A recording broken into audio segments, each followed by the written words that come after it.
Bonjour et bienvenue à tous. Un demi-million de visiteurs, 250 exposants d'une quarantaine de pays et quelques 2700 intervenants. Ce sont là les chiffres officiels de la 25e édition du Salon de l'édition et du livre de Casablanca. Ces chiffres pourraient rassurer sur l'état actuel et l'avenir du livre et de l'édition au Maroc. Pourtant, beaucoup d'études démontrent que le Marocain reste peu friand des lettres. Aujourd'hui donc, nous dressons le bilan du marché du livre et évoquons l'avenir de la lecture au Maroc en compagnie du président de l'Association marocaine des professionnels du livre, Abdelkader Retnani. Bonjour et bienvenue. Bonjour et merci pour votre accueil. Alors, je viens de le dire, 500 000 visiteurs, le nombre de visiteurs au ciel a grimpé conséquemment cette année. Est-ce un bon signe pour ce salon du livre? Recevoir autant de visiteurs est toujours un bon signe. Achètent-ils? C'est la grande question. Mais le plus important, c'est que les gens puissent venir constater, voir, toucher, rencontrer des auteurs. Et ça, c'est un élément qui est important pour nous en tant que professionnels. En tant que professionnel, donc, vous vous réjouissez, n'est-ce pas, de ces 500 000 visiteurs, une progression de 60%, on dit, par rapport aux chiffres de l'année dernière. Donc, et ce sont principalement des jeunes. Beaucoup de jeunes. Alors, je pense que je n'ai pas les chiffres exacts, mais nous, ce que nous avons pu voir pendant ce salon, et ça aussi, il faudrait peut-être qu'on réfléchisse dorénavant sur ce style, nous avons des enfants qui viennent de 10 h du matin à l'ouverture jusqu'à 18 h. Je pense que les enfants ne devraient pas venir, et ça c'est aux écoles, parce que le ministère leur lance des invitations, mais les académies ne font pas le nécessaire parce que ces enfants viennent, ils ne rentrent pas toujours dans les stands, ils tournent. Ils sont par dizaines, avec leur accompagnateur, une institutrice ou un instituteur. Mais le côté pédagogique, moi, je ne le sens pas beaucoup parce qu'il faut que ces jeunes rentrent dans les stands, discutent, voient un auteur, voient un livre, le touchent. Ce n'est pas encore fait, mais ça va venir. Un accompagnement, en tout cas. Un accompagnement pédagogique. Pédagogique. Toujours par rapport à ce salon du livre, je voudrais revenir à une de vos déclarations dans une interview accordée à un magazine de la place, Abdelkader Retnani. Vous dites que la présence au salon de certains éditeurs nuit au salon. Absolument. Quelles sont ces pratiques que vous êtes désapprouvées? Alors moi, je désapprouve et je le dis tout le temps, un salon, et nous pouvons avoir cette possibilité parce qu'en Afrique, c'est le premier salon en Afrique. Cette année, il y a eu un grand pas qui a été fait en Égypte. Et ça m'a un petit peu... disons qu'ils ont fait un grand pas en avant parce que ce n'était pas un salon, c'était une foire, c'était un souk, comme on dit en arabe. Mais cette année, ils ont fait une amélioration et ils se sont déplacés. Donc, ils ont marqué un point par rapport à nous. Pour nous, un salon, c'est qu'un éditeur doit avoir il y a des contraintes, il y a des règles. Il faut avoir un ISBN, c'est-à-dire une carte d'identité. Il faut avoir un code barre, il faut un prix sur le livre. Et ces choses-là, nous ne les avons pas encore suffisamment dans le pays. On est en train de faire tout un travail pour professionnaliser le secteur, mais il y a même des lois. La Bibliothèque nationale impose une règle, ça relève même du pénal si on ne remplit pas ces conditions, mais les gens ne le savent pas tous.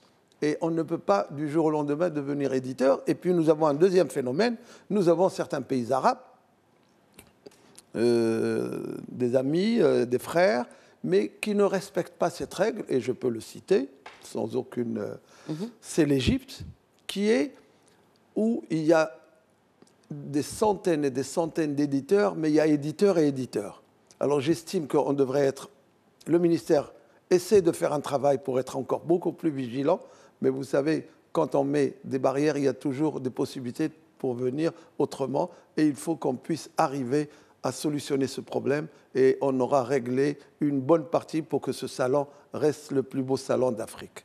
Élargissons à présent la conversation sur ce marché du livre au Maroc. Comment se porte-t-il aujourd'hui? Alors c'est une question qui m'a été posée par le chef du gouvernement lors de l'inauguration du salon. Il m'a dit, Monsieur Retnani, est-ce que les Marocains lisent? J'ai dit, pour qu'ils lisent, il faut qu'on leur donne la possibilité. Nous n'avons pas de librairie suffisamment, nous n'avons pas de bibliothèque, nous n'avons pas de bibliothèque dans les écoles publiques. Comment voulez-vous que ces Marocains lisent? C'est la grande question et il faut qu'il y ait un débat national pour qu'on puisse régler ce problème. Et je voudrais ajouter une chose très importante. Vous avez cité le chiffre de 500 000 visiteurs. Ces 500 000 visiteurs, en principe, ils payent 10 dirhams. Moi, je souhaiterais, et nous, éditeurs, quand nous prenons notre stand, nous le payons. Et nous le payons, normalement, sans exception. Je voudrais juste rappeler que le salon est organisé par le ministère de la Culture, n'est-ce pas? Donc, alors, avec le ministère de la Culture, mais avec l'OFEC, l'Office des foires, très bien. Qui perçoit, elle est symbolique peut-être, mais il perçoit 10 dirhams pour 500 000 visiteurs. Moi, je souhaiterais, et je vais lancer un débat, pour que ces 500 000 visiteurs qui payent 10 dirhams, qu'on puisse ouvrir des bibliothèques publiques dans les préfectures, et en particulier dans cette ville qui s'appelle Casablanca, où il y a plus de 5 préfectures, et cet argent, qui ne sera pas un argent pris par le contribuable pour rien, mais qui aura servi à avoir des bibliothèques dans tous les quartiers de Casablanca en particulier. Alors, vous venez de l'évoquer. On dit que le Marocain lit peu, en tout cas selon plusieurs études qui se rejoignent malgré la différence de chiffres. On parle de quelques millions. On dit certaines évoquent le chiffre d'1 minute par jour de lecture, d'autres 5. En tout cas, le Marocain lit peu.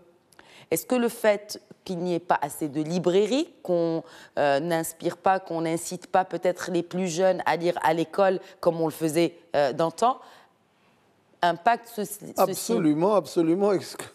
Vous vous imaginez que dans les écoles publiques, plus de 80% de ces écoles publiques primaires n'ont pas de bibliothèque. Comment voulez-vous que les jeunes puissent aimer la lecture? Nous le voyons quand ils viennent au salon, mais ils sont émerveillés. Ils veulent toucher, ils veulent parler. Et là, on dit, oui, mais les Marocains ne lisent pas. Les statistiques, je me pose la question, mais donnons-leur les moyens et vous allez voir que les Marocains aiment lire. Et je viens de le constater dernièrement encore à Bruxelles, où j'ai vu une communauté marocaine qui est intéressée par le livre. Alors, vous revenez justement de Bruxelles et une bonne nouvelle pour le Maroc. En 2020, le Maroc sera à l'honneur à la foire d'édition, la prochaine édition de la foire du livre de la capitale belge. Et ce sera le premier pays arabe et africain à être mis à l'honneur par la manifestation. Que représente d'abord cela pour vous, en tant que représentant de cette association marocaine des professionnels du livre, et pour le Maroc de manière générale? D'abord pour moi et pour le Maroc, c'est une très grande fierté. C'est à l'occasion du 50e anniversaire du Salon du Livre de Bruxelles que le Maroc sera l'invité d'honneur. Et cette année, en 2019, donc je viens d'arriver du Salon parce qu'on avait un stand et on avait amené une douzaine d'écrivains marocains et d'éditeurs. Nous avons présenté, et pendant les 4 jours du Salon, nous disions au public, et il y a eu aussi, grâce à notre ambassadeur, c'est Mohamed Amr, qui a fait un travail remarquable parce que ça fait plus de 2 ans qu'on travaille ensemble sur ce projet et nous avons réussi parce qu'il y a eu un courrier au consulat marocain pour inciter les Marocains à venir nombreux. Et j'ai été étonné par ce Marocains et Marocaines qui viennent, jeunes, mais qui ont un avantage sur ceux qui sont ici. Ils s'intéressent aux livres. Et pourquoi ils s'intéressent aux livres? Parce que l'éducation là-bas est beaucoup plus intéressante sur le niveau lecture. Absolument. Et moi, je pense qu'on peut le faire, on a les moyens. Et je vais même vous dire une chose. Savez-vous que si on intègre dans le programme scolaire 2 auteurs marocains par an, ça coûte 0 dirham au ministère de l'Éducation nationale et ça fera 400, 500, 600 000 exemplaires de livres que les Marocains peuvent lire, connaître leur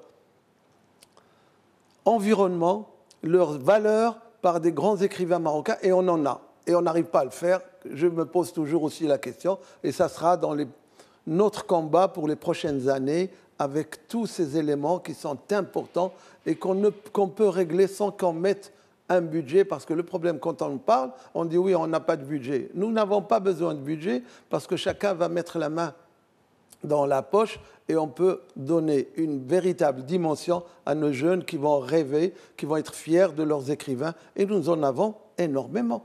Je ne veux pas citer 1 ou 2 pour ne pas aller heurter les autres, mais il est important de savoir que la fierté d'un pays se mesure par la valeur de ses écrivains. Et est-ce que ces écrivains, est-ce que ces livres s'exportent aujourd'hui? Ah ben oui, c'est pour ça que je vous dis, j'étais très content parce que les Marocains, les auteurs marocains, et nous avons une production qui est de 3000 titres à peu près par an, ces Marocains, ils lisent, ces livres s'exportent au Maroc, s'exportent en dehors du Maroc. Même en Algérie, vous savez, quand on a le stand marocain, les 3 premiers jours, le stand marocain est pratiquement vide à partir du 3e jour parce qu'il y a une soif de connaître cette lecture. Et nous avons fait cette année aussi, nous avons ramené des écrivains algériens que nous avons publiés au Maroc pour montrer que les frontières ne peuvent pas se fermer. Et qu'en est-il des autres pays d'Afrique? Alors, il y a tout de suite un débat à la Bibliothèque nationale sur la relation entre la Côte d'Ivoire et le Maroc sur le plan africain.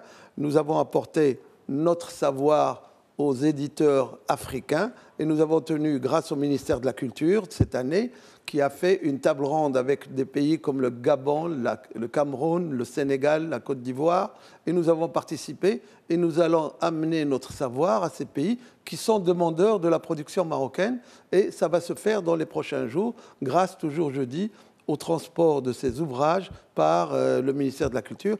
Et je remercie aussi encore une fois le ministre de la Culture, c'est Mohamed Laraj, qui nous accompagne dans ces projets malgré toutes les difficultés.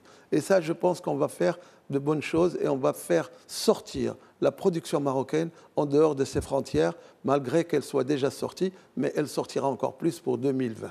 Et sortira surtout pour atteindre aussi son public marocain qui a... le constat est là, devrait lire un peu plus. C'est une opération très simple qu'il faudrait faire et je lance un appel au ministre de l'Éducation nationale pour qu'il puisse nous écouter et qu'on puisse avoir des bibliothèques dans toutes les écoles. Ce n'est pas difficile et on peut y arriver si on a cette volonté et je pense que le ministre l'a certainement. Et c'est une question de volonté. Merci beaucoup Abdelkader Atnani d'avoir répondu aux questions de Média TV. Merci et bonne lecture à tous. Bonne lecture ainsi et bonne suite des programmes également sur notre antenne et sur l'antenne Média TV Afrique.